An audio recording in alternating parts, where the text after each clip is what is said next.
Lá na época de ouro dos games mobile, as coisas eram bem diferentes do que são hoje em dia. Nós tínhamos jogos que vinham pré-instalados nos dispositivos, que normalmente eram da Gameloft. Um ótimo exemplo era o Asphalt, um jogo de corrida que você jogava uma ou até duas partidas para poder ter aquele gostinho do jogo, mas que depois de um certo tempo você precisaria comprar o jogo para jogar ele completo. Você tinha que pagar, mas era um jogo digno de console ou até de computador mesmo. Então no final das contas, realmente até que valia o preço que você pagava nesse tipo de jogo. Mas obviamente, nem todo mundo tem condições suficientes ou simplesmente não quer comprar um jogo pago. Então, em decorrência disso, os games grátis começaram a crescer cada vez mais na plataforma. Jogos como Temple Run, Subway Surfers, Angry Birds eram topo do topo relacionados a games mobile. Então, as empresas de jogos começaram a pensar de que forma eles poderiam utilizar um jogo gratuito para gerar uma renda. E foi a partir daí que as coisas começaram a ir de mal a pior.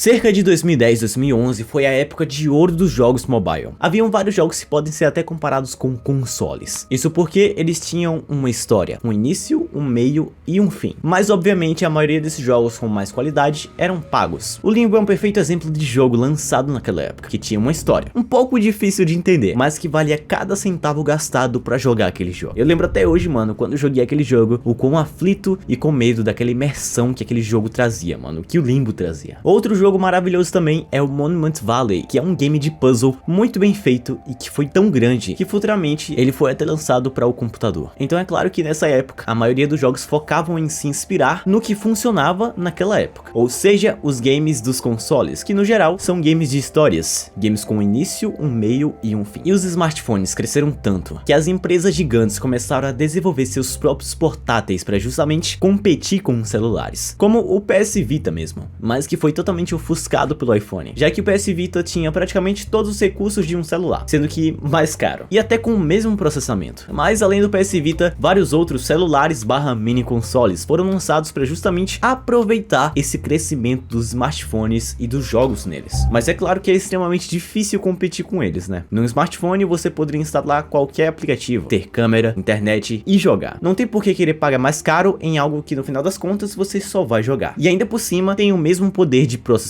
Então isso tudo é para situar vocês no quão forte e o quão gigante os smartphones estavam crescendo naquela época. E junto com os smartphones, os games free estavam crescendo bastante também. Mas que na visão dos empresários não eram rentáveis o suficiente. Não geravam dinheiro o suficiente para fazer sentido a eles investirem mais nesses games. Esses jogos grátis dessa época eram raros ter algum tipo de anúncio, ou até algumas compras dentro dele. E se houvesse, mano, não havia muita diferença comprar esses itens, já que se você jogasse um pouco mais, você os conseguiria com certa facilidade, algo que era justo.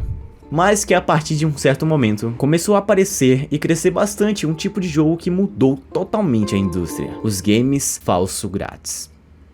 E foi aqui que começou a loucura. Jogos com energia, jogos repetitivos, jogos pay to win, microtransações abusivas, anúncios estranhos, excesso de anúncios nos jogos, jogos com baixa qualidade. Ai. Vamos lá, calma. Tudo isso que eu citei pra vocês foram medidas que transformaram esses jogos gratuitos em jogos falso gratuitos, já que pra baixar você não paga nada, mas dentro ou você paga com o seu tempo ou com dinheiro mesmo. Um dos primeiros tipos de sistema que cresceu bastante foi as microtransações, diversos itens pra comprar dentro do jogo com dinheiro real, e que muitas das vezes davam vantagens reais ao jogador, coisas que realmente faziam muita diferença no jogo. Itens que pra pegar sem gastar demoraria horas ou até dias. Jogos online onde você poderia pagar para comprar uma arma mais forte ou um personagem com mais habilidades. Literalmente, pagar para ganhar. Pay to win. Mas esse sistema só funcionou para as pessoas que tinham dinheiro ou que querem gastar com os jogos. Então outro sistema veio para mudar isso, que foram os anúncios. A partir de um certo momento em que você tá vendo um vídeo no YouTube, aparece um anúncio. O YouTube já tá ganhando com aquilo. Só do fato de você ver, ele já tá ganhando. Então pensando nisso, as empresas decidiram implementar esse sistema nos seus jogos. E cara, pior que antigamente, até que não era tão ruim não. Se você morresse, por exemplo, poderia assistir um anúncio pra reviver, ou até assistir um anúncio pra ganhar uma roupinha, mas você só via quando de fato você queria ver. Coisa que hoje em dia é um pouco diferente. Pra influenciar o jogador a assistir esses anúncios, existem vantagens absurdas, coisas que são tipo fora do sentido. E pior ainda, velho, se você não quiser ver, você vai ver no mesmo jeito. Isso porque periodicamente esses anúncios aparecem e normalmente tem um tempo bem baixo para eles aparecerem. Praticamente a cada minuto você vê um anúncio diferente em alguns jogos. Existem alguns jogos que literalmente é um simulador de anúncio, de tanto anúncio que aparece, velho. E uma solução que a maioria das pessoas pensam é simplesmente desligar a internet. Hacker. Mas esses espertinhos simplesmente colocaram um sistema onde reconhece se você está conectado com a internet ou não, e faz com que o jogo não entre, caso você não esteja com a internet, mesmo o jogo sendo offline. É rir pra não chorar, velho, literalmente. A maioria desses jogos com excessos de anúncios são jogos extremamente simples e com qualidades extremamente duvidosas, pra justamente eles lançarem diversos jogos e pra no meio desse mar de games, um acabar vingando. E eles não utilizam os anúncios só pra ganhar dinheiro, mas também pra ganhar jogadores pra depois ganhar dinheiro. E com isso gerou-se uma penca de anúncios extremamente estranhos que não faziam o menor sentido com o jogo, só para o player ficar na curiosidade e acabar baixando. Um jogo que tinha anúncios estranhos era o Lily Garden, anúncios que simplesmente não tinha nada a ver com o jogo, e muitos deles um tanto quanto desapropriados, que no final das contas era simplesmente um jogo cópia do Candy Crush. E esse também é um assunto que acontece bastante. Cópias. Existem milhares de cópias do Candy Crush, do estilo de jogo que o Clash of Clans é, além de várias outras cópias de cópias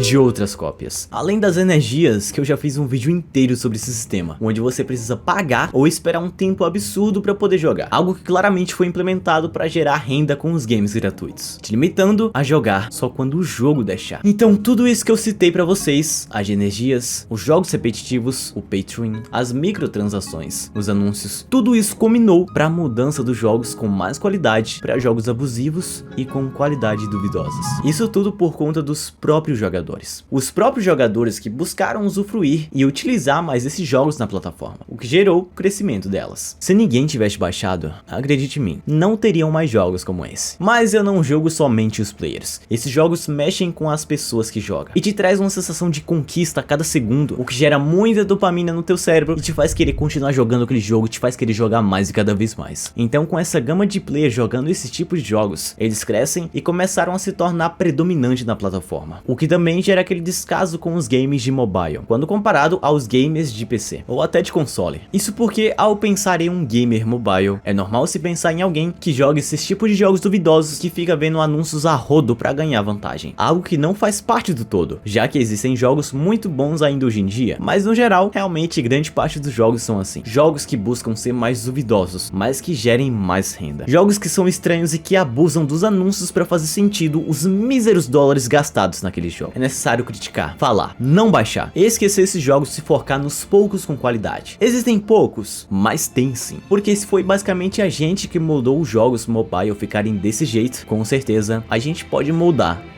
pra voltar ao que era antes. Eu defendo porque, assim como um gamer de computador, eu também sou um gamer de celular. E eu quero mais jogos com mais qualidade e realmente desenvolvidos para serem bons, e não para serem desbalanceados ou simulador de anúncios. Então eu já quero que tu comente aí o que tu acha sobre esse assunto, e se tu já jogou esses jogos com anúncios excessivos. E agora eu quero te recomendar o vídeo sobre as energias em games, que vai complementar esse daqui e tá muito da hora também, mano. Vai lá ver que tu vai gostar. E bom, eu te vejo na próxima. Tchau.